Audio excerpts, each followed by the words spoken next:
உங்களோட பேர் என்னங்க? எங்கேருந்து வரீங்க? என்ன தரவரிசை எண்? என்ன துறையை தேர்ந்தெடுத்திருக்கீங்க?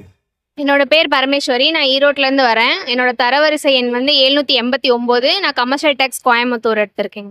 என்ன படிச்சிருக்கீங்க? நான் பிஏ இங்கிலீஷ் லிட்ரேச்சர் முடிச்சிருக்கேன். எப்போ கல்லூரி முடிச்சீங்க? எப்போ உங்கள் டிஎன்பிஎஸ்சி பயணம் தொடங்கியது? நான் 2018 காலேஜ் முடித்தேன். 2023 ஜூன் 4ஆம் தேதி டிஎன்பிசி படிக்க ஸ்டார்ட் பண்ணேன். இன்ஸ்பிரேஷனில் படிக்க வந்தீங்க? என்னோட ஃப்ரெண்ட் ஆல்ரெடி ஜாப்ல இருந்தாங்க. அவங்க படிக்க சொன்னாங்க, இந்த மாதிரி பண்ண அப்படின்னு. அவங்கனால நான் படிக்க ஸ்டார்ட் பண்ணேன். காலேஜ் முடிச்சு ஒரு 3 இயர்ஸ்க்கு அப்புறமா தான் ஸ்டார்ட் பண்ணீங்க? காலேஜ் முடிச்சுட்டு அதுக்கப்புறமா நான் மேரேஜ் பண்ணிட்டேன். எனக்கு 2 கிட்ஸ் இருக்காங்க. ஓகே. எத்தனாவது முயற்சியில் வெற்றி பெற்றிருக்கீங்க? செகண்ட் அட்டம்.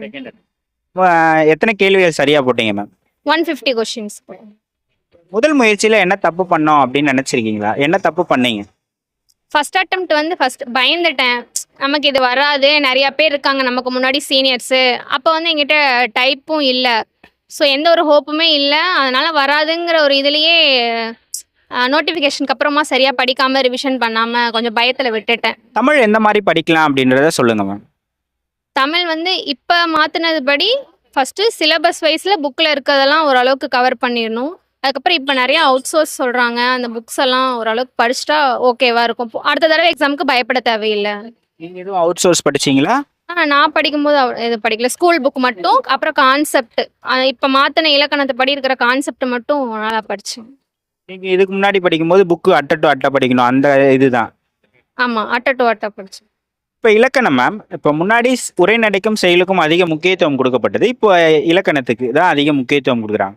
இலக்கணத்தில் நம்ம நிறைய புரிஞ்சிக்கணும், விதிகள் இருக்கும். அந்த விதிகளை நம்ம தெரிஞ்சுக்கிட்டா தான் மேக்ஸ் எப்படி படிக்கிறோமோ அதே மாதிரி படிக்கணும் இல்லையா? இப்போ அதுக்கெல்லாம் நீங்கள் எந்த மாதிரி, இப்போ அதை முன்னாடி படித்ததுலேருந்து இப்போ நீங்கள் மாற்றி தான் படிச்சிருப்பீங்க இல்லையா? அதை எப்படி மாற்றிக்கிட்டீங்க உங்களை? ஸ்கூல்லேருந்து கொஞ்சம் இலக்கணம் ஓரளவுக்கு புரிஞ்சங்காட்டி இப்போ சிலபஸ் மாற்றினதுக்கு அப்புறமா எனக்கு கொஞ்சம் ஈஸியாக இருந்தது. அது கான்செப்ட், தன்வினை, பிறவினை, அதுலேயே நிறைய பேர்த்துக்கு நிறைய டவுட்ஸ் இருக்கும். அதெல்லாம் கொஞ்சம் புரிஞ்சுக்கிட்டா ஈஸியாக இருக்கும். நீங்கள் பழைய புத்தகங்கள், புதிய புத்தகங்கள், இந்த சிறப்பு தமிழ் எல்லாமே படிச்சீங்க? படிச்சிருக்கேன், எல்லாமே படிச்சிருக்கேன். இப்போ தமிழில் அந்த 6வது யூனிட்டோ 7வது யூனிட்டோ இந்த தமிழ் அறிஞர்களும் தமிழ் தொண்டும் இருக்கு இல்லையா? அதுக்கு எந்த மாதிரி படிக்கணுன்றதை சொல்லுங்க. அது வந்து ஜிகேலையும் கவர் ஆகும், தமிழ்லையும் கவர் ஆகும். ஸோ அந்த ஒரு பாட்டு படிச்சிட்டோம் அப்படின்னா இங்கேயும் நம்ம மார்க் ஸ்கோர் பண்ணிக்கலாம், அங்கேயும் மார்க் ஸ்கோர் பண்ணிக்கலாங்கிற மாதிரி செலக்டடான தலைவர்ஸை வந்து ஓரளவுக்கு அவங்கள பற்றி எல்லாமே டீட்டெயில்ஸ் நல்லா தெரிஞ்சு வச்சுக்கிட்டா ரொம்ப யூஸ்ஃபுல்லாக இருக்கும்.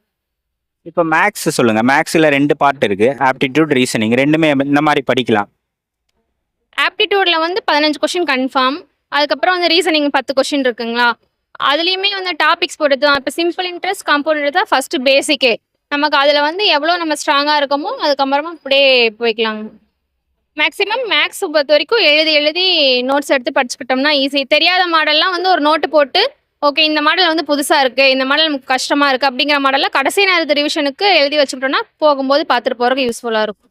மேக்ஸுக்கெலாம் நீங்கள் ஒரு டைம் வச்சுருப்பீங்களா? ஒரு ஆப்டிடியூட் 15 கொஸ்டின் ஒரு 20 நிமிஷத்தில் போடணும், 25 நிமிஷத்தில் போடணும், அந்த மாதிரி எதுவும் டைம் வச்சு போடுவீங்களா? எந்த மாதிரி ப்ராக்டிஸ் பண்ணுவீங்க? டைம் அவ்வளோக்கு வைக்கலைங்க. ஆனால் மேக்ஸ் எனக்கு 25 கொஷின் போட்டு முடிக்கிறதுக்கே 3/4 மணி நேரம் அந்த மாதிரி ஆயிரும்.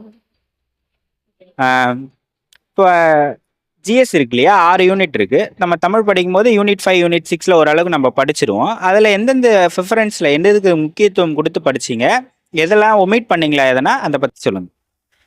ஜிஎஸ் பொறுத்த வரைக்கும் ஃபஸ்ட்டு எல்லாருமே பாலிட்டி தான் சொல்லுவாங்க. அதை ஃபஸ்ட்டு நல்லா வச்சுக்கணும். அதுக்கப்புறமா இப்போ வந்து யூனிட் 6 அப்புறம் யூனிட் 5 இந்த 3யுமே நல்லா கவர் பண்ணிடணும். அப்புறம் நான் வந்து சயின்ஸ் அவ்வளோக்கு இம்பார்ட்டன்ஸ் கொடுத்து படிக்கல ஸ்டார்டிங்லேருந்தே. அது கொஞ்சம் நிறையா இருந்தது, கொஷினும் கம்மியாக வந்தது. அப்புறம் எனக்கு தகுந்த மாதிரி எனக்கு கொஞ்சம் சயின்ஸ், ஜாகிரஃபியும் கொஞ்சம் கஷ்டமாக ஃபீல் பண்ணேன். அதனால அதில் கொஞ்சம் மார்க்கும் கம்மி பண்ணிட்டனால அதை கொஞ்சம் இம்பார்ட்டண்டான டாபிக்ஸ் மட்டும் 2, 3 பார்த்துடலாம். இப்போ சயின்ஸ்னால் ஆசிடு, பேஸு, அந்த மாதிரி உயிரி, பூச்சிக்கொல்லி அந்த மாதிரி மட்டும் பார்த்துக்கிட்டேன். ஜாகிரஃபினா நம்ம 10th புக் அந்த 7 பாடம் மட்டும் படிச்சுக்கிட்டேங்க சார். 7 பாடம் தான் படிக்கணும்?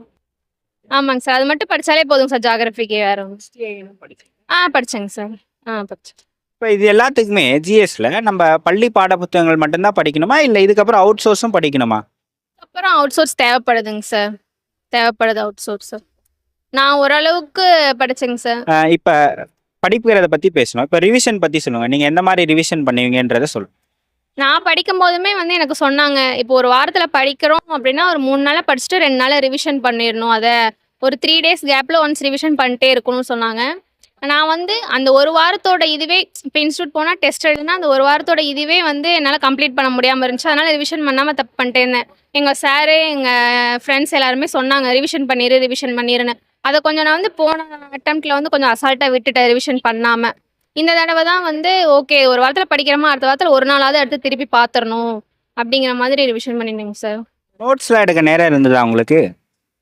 நோட்ஸ் எடுத்து படித்தா ரொம்ப நல்லதுங்க சார். ஆனால் என்னால் குழந்தைங்கள வச்சுட்டு நோட்ஸ் எல்லாம் எடுத்து படித்து கவர் பண்ண முடியலைங்க சார். நான் புக்கில் மட்டும்தாங்க சார் படித்தேன். அடுத்து அதான் கேட்கலான்னு வந்தேன். இப்போ திருமணம் ஆகாத ஒருத்தர்னு வைங்களேன், உங்களுக்கு நிறைய நேரம் இருக்கும். திருமணம் ஆயிட்ட பிறகு நேரம் குறைவானதாக இருக்கும். நீங்கள் தான் நேரத்தை உருவாக்கணும். அப்போ எப்படி நேரத்தை உருவாக்கி இருக்கிற வேலைகளையும் செஞ்சுட்டு அந்த வேலையை முடிச்சுட்டு வரதுக்குள்ளேயே நம்மளுக்கு டயர்ட் ஆகிடும். அந்த டயர்ட்லேயே எப்படி படிச்சிங்க? எப்படின்னாங்க சார், இப்போ நானும் என் தம்பியும் சேர்ந்து கொஞ்சம் படிக்க ஸ்டார்ட் பண்ணோங்க சார்.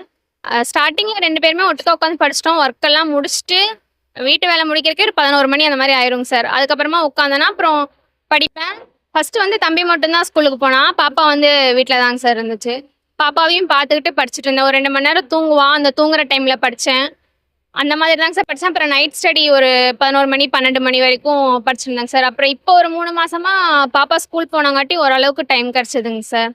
அது வரைக்கும் படிச்சிருந்தேன். நிறைய சாக்ரிஃபைஸ் பண்ண வேண்டியதாக இருக்கும். நீங்கள் தூங்குற நேரம் ரொம்ப குறைவாயிடும். சாப்பிட்றது நேரத்துக்கு சாப்பிட முடியாது. இந்த மாதிரியாக ஹெல்த்தில் நிறைய இஷ்யூஸ் ஆச்சு. ஐ மீன் எப்படி கேட்குறேன்னா, ஹெல்த்தில் கான்சன்ட்ரேட் பண்ண முடிஞ்சுதா உங்களாலன்னு கேட்குறேன். ஹெல்த் கான்ஷியஸ் பண்ணவே முடியலங்க சார். 2 வருஷமா ஒன்றுமே பண்ண முடியல.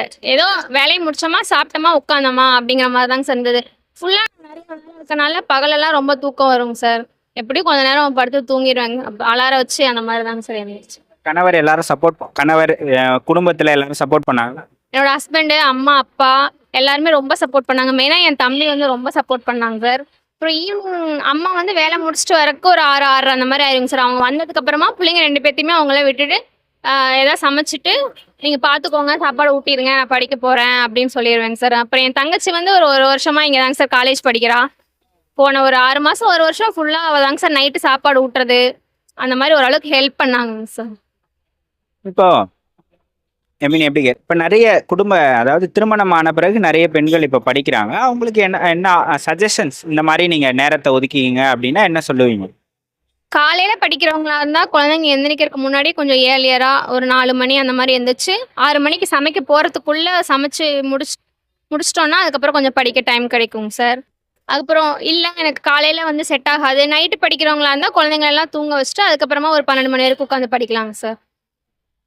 இந்த எப்படி சொல்றது, இந்த பயணத்துல நிறைய சாக்ரிஃபைஸ் நீங்க பண்ண வேண்டியதாக இருக்கும். ஹெக்டிக்காவே இருக்கும், ப்ரெஷராகவே இருக்கும். என்னடா இது படிச்சுக்கிட்டே இருக்குமோ அப்படின்னு இருக்கும். ப்ளஸ் வந்து இது எப்பதான் முடியும், தலை வலிக்குது, படிச்சதே படிச்சுக்கிறோம், போர் அடிக்குது, இந்த மாதிரி நிறைய தாட்ஸ் மைண்டுக்குள்ள ஓடிக்கிட்டே இருக்கும்.